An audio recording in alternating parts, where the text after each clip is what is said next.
Good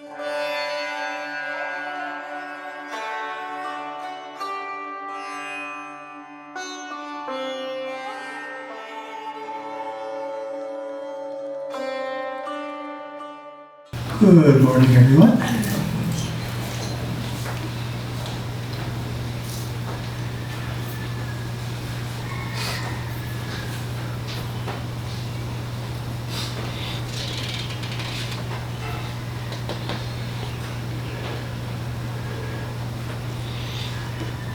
Morning, we're continuing chapter 13, 5 Steps to Enlightenment.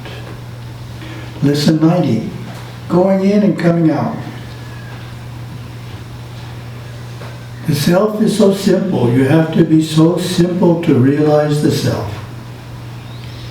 Not simple-minded, but so unattached. Awareness has to be able to move so nimbly through the mind, like a graceful deer going through the forest, so deftly through the mind that none of the sticky substance of the mind, so to speak, sticks onto awareness and holds it steadfast for a period of time. And only with that agility can you move awareness in quickly to the source, in on itself, until you come out having realized the self. It is an experience you come out of more than go into. If you were to explain self-realization in another way, look at it this way. Right out here we have a swimming pool. Beneath the surface of the water, you will call that the self. The surface of the water, just the surface of it, they will call that the depths of contemplation, that pure consciousness, that most super rarefied area of the mind, the most refined area of the mind of pure consciousness. And we are going to dive through pure consciousness into the self. We will call the physical body awareness. It's a body of light. It is going to dive into the self, into the depths of samadhi. But to do that, it has to break the surface, has to break pure consciousness. So then, we make a preparation, attention. We take all our clothes off, we put on a bathing suit, and we walk around the pool. We are getting ready for this great dive. Concentration. We pull our forces together. We don't quite know what is going to happen to us. Meditation. We look over the swimming pool. We look over the whole thing. We are studying out the philosophy of just what we are going to do. We even try to measure the depth of the self. We talk to people about it and ask, have you jumped in there? Some say no, but I intend to one day. And others will answer yes. Well, can you tell me something about it? They say, no. Then you go into contemplation. You just stand. And you are completely aware of just standing there, right on the brink of the Absolute. And you are standing. So much conscious that you're there. You are just aware of being aware. And then you laugh, and then you jump in.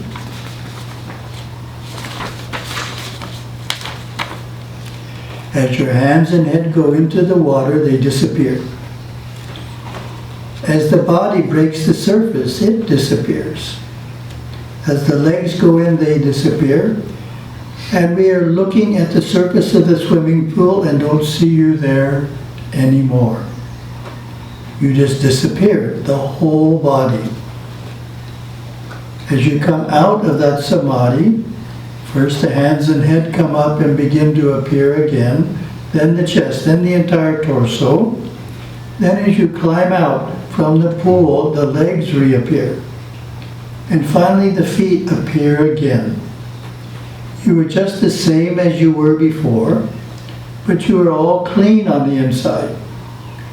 Awareness has a new center.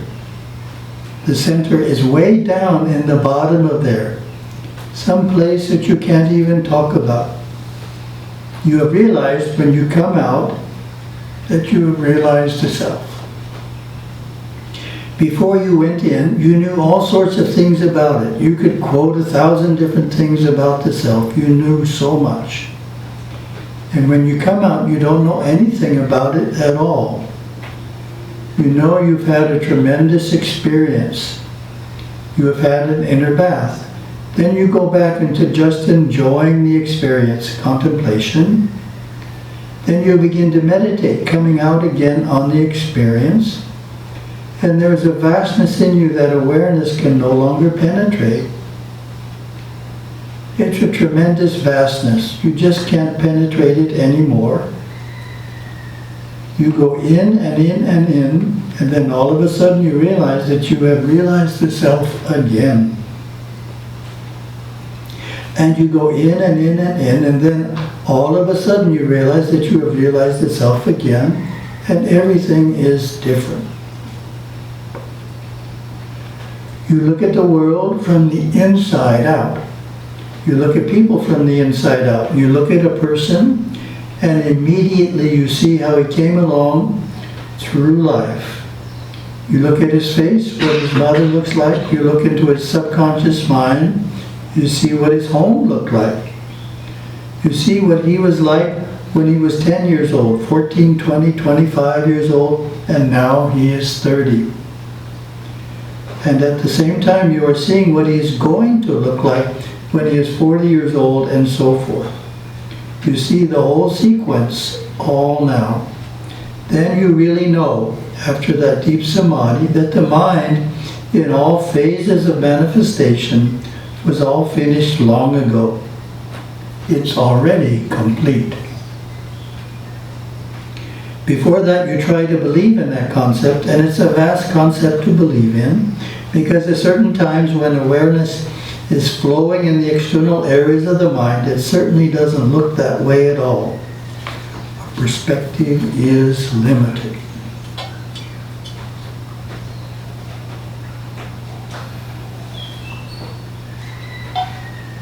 We get lesson 91. After self-realization,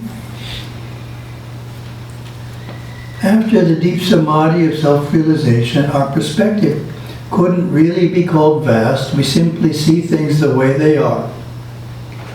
And it's as simple as that. We see things the way they are, and that is the way they are, from the inside out. You look at a tree, you see the energies of the tree all working within the tree. Then after that you see the leaves and the bark, and yet you see it all at the same time, all working together. That is self-realization. There are 5 steps on the path of enlightenment, 5 steps that you have to work with. The first one could be the most difficult, attention. It is making a strong, brave soldier that's going on a great mission out of awareness. By calling awareness to attention, awareness immediately has to detach itself from that which it was previously aware of. When awareness is attached to that which it is aware of, it thinks it is that thing. It doesn't think it is that thing, but seemingly so. When we detach awareness from that which it is aware of, we can move freely through the mind, first in a limited area of the mind, then in a more and more vast area of the mind. Then we learn to concentrate, which awakens the power of observation. If you have attention and concentration, the other stages will come automatically. But for self-realization, you have to really want it more than your life. For that deep samadhi, that's what it is. More than your life. The realization of the self, beyond the rarefied areas of pure consciousness, is more than your life. You have to want it more than your life. Memorize these 5 steps: attention, concentration, meditation, contemplation, samadhi.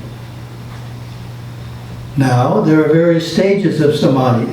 Savakalpa samadhi, nirvikalpa samadhi. But when I use the word samadhi, I refer to self-realization. the totality, the ultimate, which I just described. It is worth seeking for. It is worth striving for. It is worth making a mission of existence on this planet for. We are not on this planet to become educated, to get things, to make money, to dress up the physical body, to acquire property, to feed ourselves. We are on this planet for the realization of the self, for that one thing, to go within ourselves.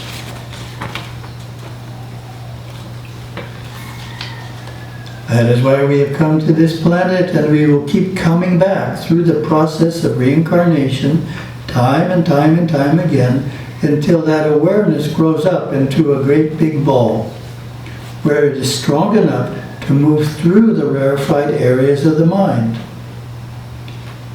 We are comparing awareness to a ball, from a ping pong ball to a volleyball to a beach ball. Finally, we are just there. And we get our Shum series.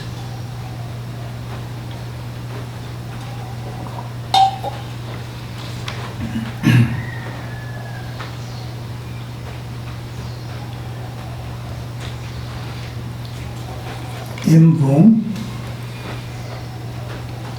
a warning sign.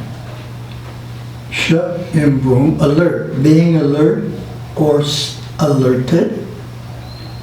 Kash imvum, attention.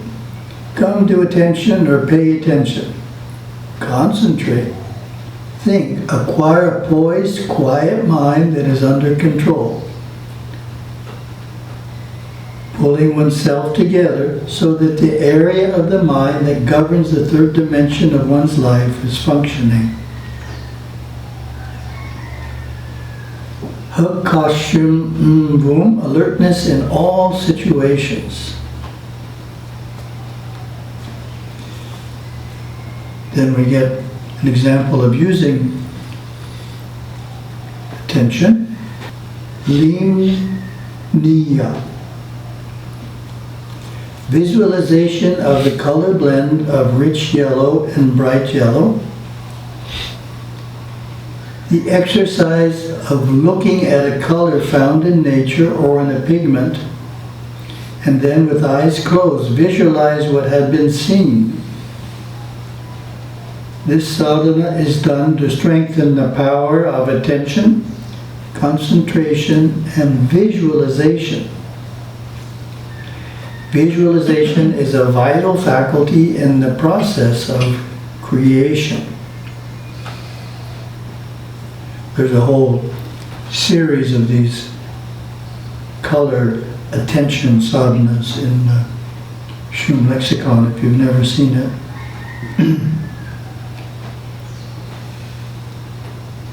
Well, visualization, yes, visualization is very important. Oh, it's important for creation, as Gurudeva is saying here.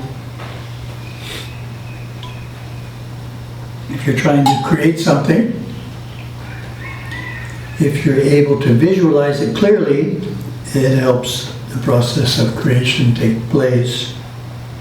And then in terms of meditation, elsewhere in Merging with Śiva, Gurudeva points out, visualization is the first step toward actually experiencing something. So if you can visualize an inner light, that's a good step toward actually seeing it. Thank you very much. Have a wonderful day.